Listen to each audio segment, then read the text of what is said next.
वक्रतुंड महाकाय सूर्यकोटी समप्रभा निर्विघ्नं कुरु मे देव सर्वकार्येषु सर्वदा वसुदेवसुतं देवं कंसचाणूरमर्दनं देवकी परमानन्दं कृष्णं वन्दे जगद्गुरु। ओम नमो ज्ञानेश्वरा निवृत्ती उदारा सोपान देवा मुक्ताबाई नमो त्रिभुवन पावनी आदत्रय जननी देवाची प्रस्तुत प्राप्त प्रसंगी मिळालेली प्रवचन रूपी सेवा ही आई साहेब मुक्ताईच्या कृपेने मिळाली आहे। आई मुक्ताईच्या सप्तशतकोत्तर रौप्य महाउत्सव निमित्त वर्षभरापासून चालत असलेला हा अखंड हरिनाम सप्ताह यामध्ये आम्हा महिलांना सुवर्ण संधी प्राप्त झाली आहे। म्हणून आम्ही सर्व महिला मुक्ताई संस्थेचे सदैव ऋणी आहोत। व्यासपीठ नेतृत्व सौ गोदावरी ताई बंड, आमच्या गुरुवर्य साध्वी मीराताई महाराज व सर्व महिला कीर्तनकार यांच्या माध्यमातून माझ्या वाटेला ही सेवा आलेली आहे।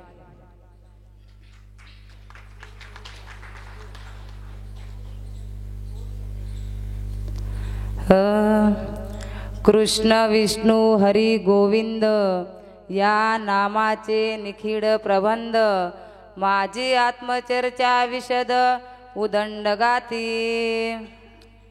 श्री संत आदिशक्ती मुक्ताईच्या दरबारामध्ये सप्तशतकोत्तर रौप्य महोत्सव वर्ष 725 या निमित्त प्रवचनाची सेवा या महिला मंडळाने माझ्याकडे दिली आहे। त्या निमित्ताने श्री संत ग्रंथराज ज्ञानेश्वरी यामधील अध्याय 9 210 क्रमांकाची ओवी चिंतना करता घेतलेली आहे। या ओवीमध्ये माऊली ज्ञानेश्वर महाराज भगवंत नामाचा नामचिंतनाचा महिमा काय आहे व महत्व या ओवीमध्ये ज्ञानेश्वर माऊली विशद करतात। हा 9वा अध्याय श्रेष्ठ मानला गेलेला आहे, कारण ज्ञानेश्वर महाराज ज्यावेळेस संजीवन समाधी घेतली त्यावेळेस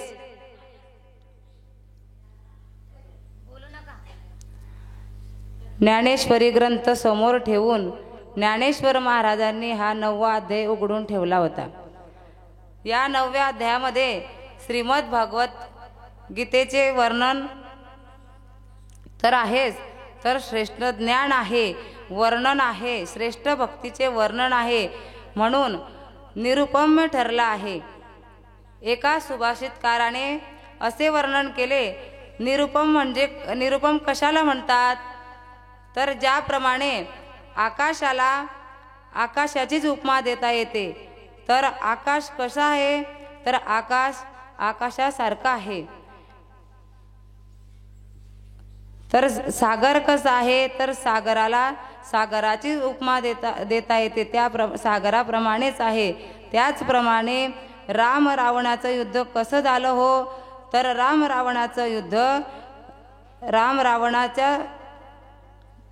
रावणाच्या युद्धाला दुसरी उपमा देता येत नाही, कोणत्याच युद्धाची उपमा देता येत नाही। 3 गोष्टीची उपमा ज्ञानेश्वर महाराजांनी घेऊन पाहिली।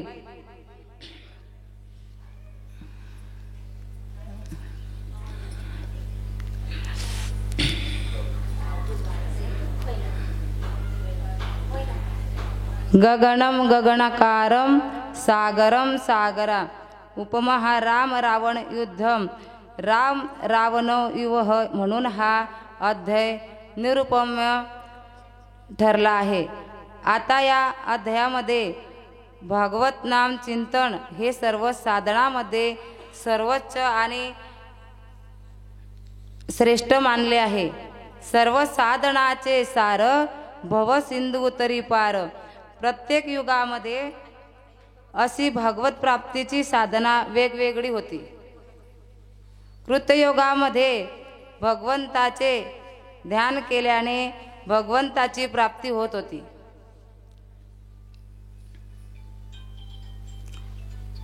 भगवंताची प्राप्ती होत होती। द्वापार युगामध्ये भगवंताची सेवा केल्याने भगवंताची प्राप्ती होत होती। पण कलियुगामध्ये भगवंताच्या नामचिंतनानेच भगवंताची प्राप्ती होते। सकळांसी येथे आहे अधिकार, कलियुगी उद्धार हरीच्या नामे। सर्व साधनाचे सार आहे, दुसरे कोणतेही साधन या कलियुगामध्ये चालत नाही। कारण कली ही पापाची मूर्ती आहे आणि त्या पापाच्या मूर्तीला घालवण्याकरता नामचिंतनच खडग हातात घेतलं तरच तो कली आपल्याला परमार्थ करू देईल। हा कली पापाची मूर्ती नाम खडग घेऊ आती।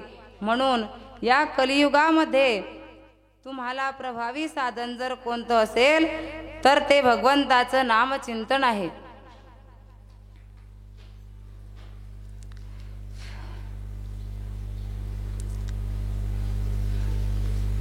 बाकी ज्ञान, ध्यान, योग, यज्ञ तुकाराम महाराज म्हणतात कालांतराने या साधनांना क्षयरोग झालेला आहे। त्यामुळे ते भगवत प्राप्तीला प्रभावी साधन म्हणून ठरू शकणार नाही। कारण काळाच्या अभावी कोण योग करू शकेल नाही। कारण योग कोणी करणारच, प्रयत्न जर झाला तर त्याला परिमित आहार पाहिजे, परिमित झोप पाहिजे। नुसता आहार विहार नेम इंद्रियासी सार, नसावावी सर निद्रा बहुभाषण। पण आता कली मात्र या गोष्टीत राहिल्या नाही। तो अधिकाराने काही म्हणून या गोष्टी अज्ञान आहे। कलियुगामध्ये भक्ती कली कसे अडथळे निर्माण करतो ते एक उदाहरण आहे। एक गृहस्थ गावाच्या बाहेर आणि पिंपळाच्या झाडाखाली योग साधना करण्यासाठी 6 महिन्यापासून बसलेला होता। 6 महिन्याची योग साधना सुरू असताना गावातील मंडळी काही दूध आणत होते, काही त्यांचं जेवण आणत होते। अशी 6 महिने साधना चाली। 6 महिन्यानंतर त्या पिंपळाच्या झाडावरून एक बगळा पक्षी देहधर्म केला आणि तो या योगाच्या अंगावर पडला। अंग भरल्या गेल्यानंतर योगाने रागाने वर पाहिले तर तो बगळा जळून योग त्याच्या पुढे पडला।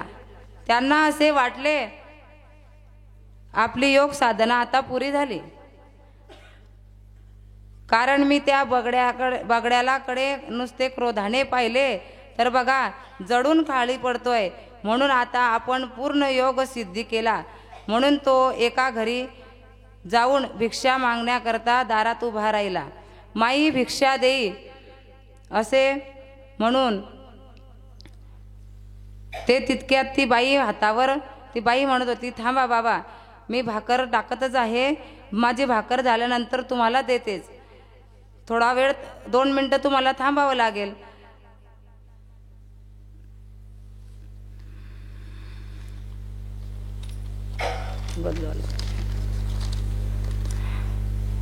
भाकर तव्यावर टाकते आणि टाकल्यानंतर विस्तवामध्ये शकते आणि गरम गरम भाकरी तुम्हाला बाबा आणून देते, 2 मिनिटं थांबा। बाबा थोडे क्रोधाने म्हणाले, तुला माहित नाही का 2 मिनिटं थांब म्हणते, मला एवढा वेळ आहे का? दारात तिथं बाई म्हणाली, बाबा माझ्याच दारात उभा राहिला तुम्ही भिक्षा मागायला आणि एवढे काय तुम्ही माझ्यावर क्रोध करत आहात? तुम्हाला एवढे कारण काय मला माहीत आहे म्हणून तुमची काय तपश्चर्या आहे म्हणे. आता तुम्ही 10 मिनिटापूर्वी गावाच्या बाहेर असलेल्या पिंपळाच्या झाडाखाली 6 महिन्यापासून योग केला आणि 6 महिन्यानंतर तुम्ही बगडा नावाचा पक्षी जाळून तुम्ही म्हणे तेथेच काय पावर लावायची तेथे लावा. माझ्या अंगावरचं केस सुद्धा जळलं जाणार नाही.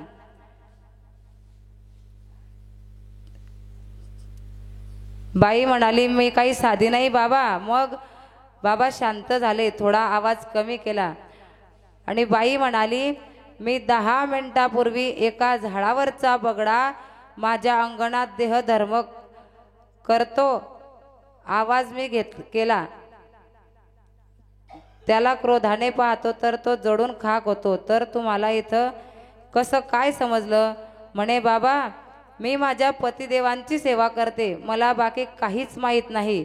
ज्ञान माहीत नाही, योग माहीत नाही, नाम चिंतन माहीत नाही, कीर्तन माहीत नाही. मी माझ्या पतिदेवांची मनोभावे सेवा करते आणि माझ्या पतीच्या सेवेमुळे मला कळलं की तुम्ही 10 मिनिटापूर्वी बगडा जाळला. एवढेच केले ना बाबा. मग हे काय फळ आहे. योगाचा एवढा क्रोधायमान होऊ नये. माझ्या दारात उभे राहून मला भीती दाखवायला लागले. हे योग साधना ते अधिकारी पण होत नाही. अहो क्रोध यावे कोठे अवघे आपण निघोटे. ऐसे कडले उत्तम जनतेची जनार्दन. म्हणून ज्ञानोबाराया म्हणतात योग याग विधी येणे न हे सिद्धी वायाची उपाधी दंभ धर्म. म्हणून बाबा सोप्यातला सोपा भगवंताचा कलियुगात नामचिंतन करून देव तुमच्या घरी येतो. गोरोबा कुंभार काही युवक करत बसले होते नाही. ते मडके भाजत असताना तो विटेवरचा परमात्मा काम करत असताना त्या गोरोबा कुंभाराला मडके घडू लागतो. ही कामे अनंत कोटी ब्रह्मांड नायक केवळ चिंतनाने गोरोबा कुंभाराच्या मडके घडवतो. नाही एवढंच नाही तर नरहरी सोनाराचे अलंकार सुद्धा घडवतो. सावता महाराजांना मडा खुरपू लागतो. चोखा मेळासाठी भगवान परमात्मा ढोरे ओढतो आणि माझ्या ज्ञानोबरायांची निर्जीव भिंत चालवतो. चांगदेवाचे गर्वहरण करण्यापर्यंत नेतो. या सर्व गोष्टी नामचिंतन आणि साध्य होतात. यापेक्षा जगी श्रेष्ठ काही नाही. मुक्ताईच्या दरबारातील ही सेवा मुक्ताईमुळेच हा ज्ञानेश्वरी ग्रंथ जगाच्या हातात पडला आहे. उद्धारासाठी श्रेष्ठ ठरलेला आहे. ज्ञानेश्वरी ग्रंथ याबद्दल नामदेवराय लिहितात नामा म्हणे ज्ञानदेवी एकतरी ओवी अनुभवावी. पण ही ज्ञानेश्वरी कोणामुळे तुमच्या आमच्या हातात पडली असेल तर याला फक्त माझी मुक्ताई जबाबदार आहे. मुक्ताई आहेत. शुद्धपत्र पैठणून घेत असताना चारही भावंडांना नेवासा या गावाला मुक्कामी थांबावे लागले. ज्ञानोबराय चारही भावंड बसल्यानंतर मुक्ताई सहज ज्ञानोबरायांना म्हणाला ज्ञानदादा मला काहीतरी गोष्ट सांग ना दादा.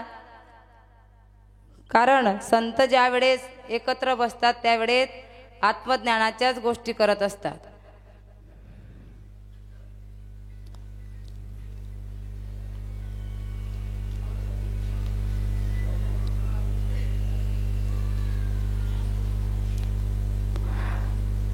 रिकाम्या बसल्यानंतर चर्चा करतात नाही. नुसत्या यानुसार ज्ञानदादांना फावला वेळ मिळाल्यावर ज्ञानोबा मुक्ताईला म्हणाले ऐक बाई तुला गोष्ट सांगतो. ती गोष्ट म्हणजे कोणती हो तर तीच गोष्ट असा श्रेष्ठ ग्रंथ ज्ञानेश्वरी ज्ञानोबारायांच्या मुखातून बाहेर पडताच नसता. म्हणजे आज आपण या ठिकाणी ज्ञानेश्वरीचे पारायण करून राहिलो. महिला मंडळ त्यांना ही ज्ञानेश्वरी निर्माण व्हायला जर कारण कोणी असेल तर केवळ आणि केवळ माझी मुक्ताई आहेत. कारण मुक्ताईने ही गोष्ट विचारली नसती तर ज्ञानोबारायांनी तोंड उघडले नसते.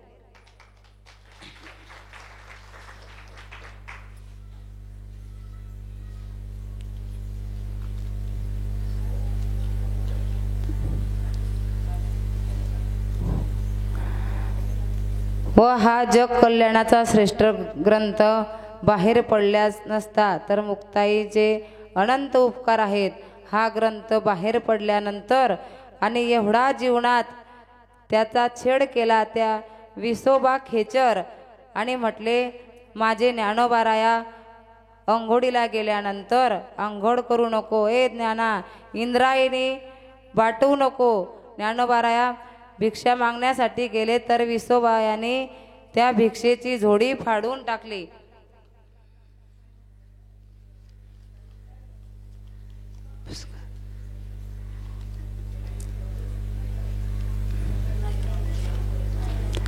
त्या पिठातून भाकरी करून खाल्ली म्हणून बोटाने ती मातीत मिसळली. एवढा यांचा छेड केला, एवढा मत्सर केला, इतका दृष्ट तो खेचर होता. तरीही मुक्ताईने त्याच्यावर कृपा केली. कारण मुक्ताईचे हृदय आईचे असल्यामुळे मुलगा मायेच्या अंगावर जरी शी केली सू केली तरी ती माझ्या मुलाला मारत नाही किंवा ती शिक्षा देत नाही. उलट 7 वेळा धुवून टाकते की पोरावर रागवत नाही. त्याप्रमाणे मुक्ताईने खेचराला अनुग्रहित केले.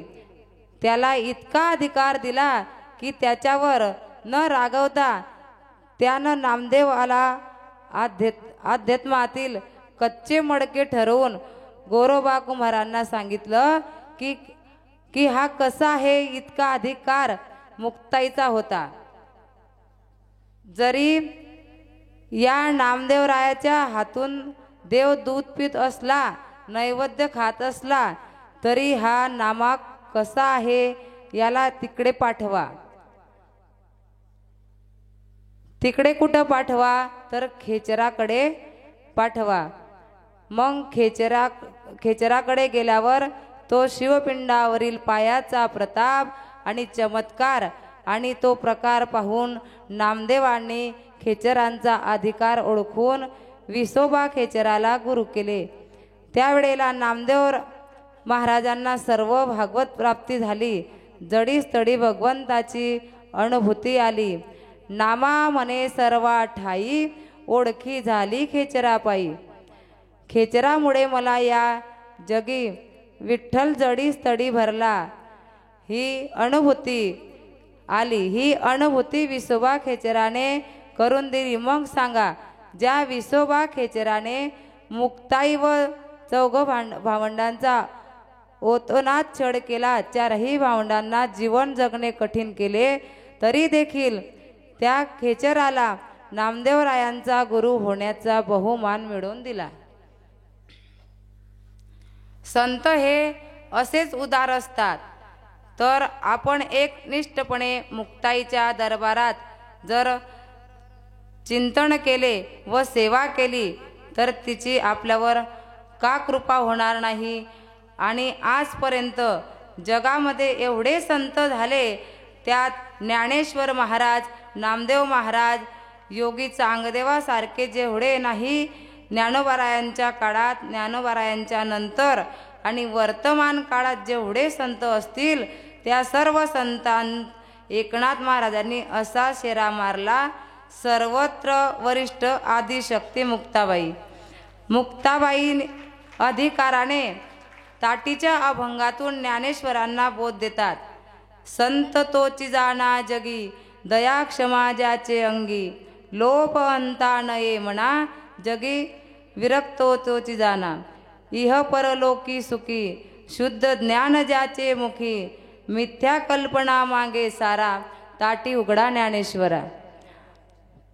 ज्ञानदेव, नामदेव आणि चांगदेव या तिघी देवांना ज्ञानाची शुद्धी देणारी कोण असेल तर आदिशक्ती मुक्ताबाई आहेत. हिला हा अधिकार कशाने प्राप्त झाला तर मुक्ताबाई दुसऱ्या तिसऱ्या काही साधन नाही, या कलियुगात तिने केलं तर मुक्ताबाई तेथे आपण नारायण जप यानुसार फक्त नारायणाचा त्यांनी जप केला. कलियुगात चित्ताची शुद्धी करायची असेल तर भगवंताच्या नामचिंतनाव्यतिरिक्त कोणतेही दुसरे साधन नाही असे मुक्ताईने 10 अभंगातून हरिपाठ यातून नामचिंतन आताच याचाच महिमा गायला. आपण तो नामचिंतन महिमा गायला पाहिजे. नामचिंतन पाहिजे. ज्ञानेश्वर महाराजांनी जी गोष्ट मुक्ताईला सांगितली व मुक्ताईने जीव विचारली त्यातून प्रगट केलेला ग्रंथ म्हणजे ज्ञानेश्वरी. आपण या श्रेष्ठ ग्रंथाचे चिंतन करायला पाहिजे तर मुक्ताईची आपल्यावर कृपा होईल. असा श्रेष्ठ दर्जाचा ग्रंथ ज्ञानेश्वरी आहे आणि त्यातच नाम महिमा ज्याप्रमाणे गायला गेला आहे त्या नाम महिमा त्याची महिमा केवळ मुक्ताई कृपेमुळेच आहे.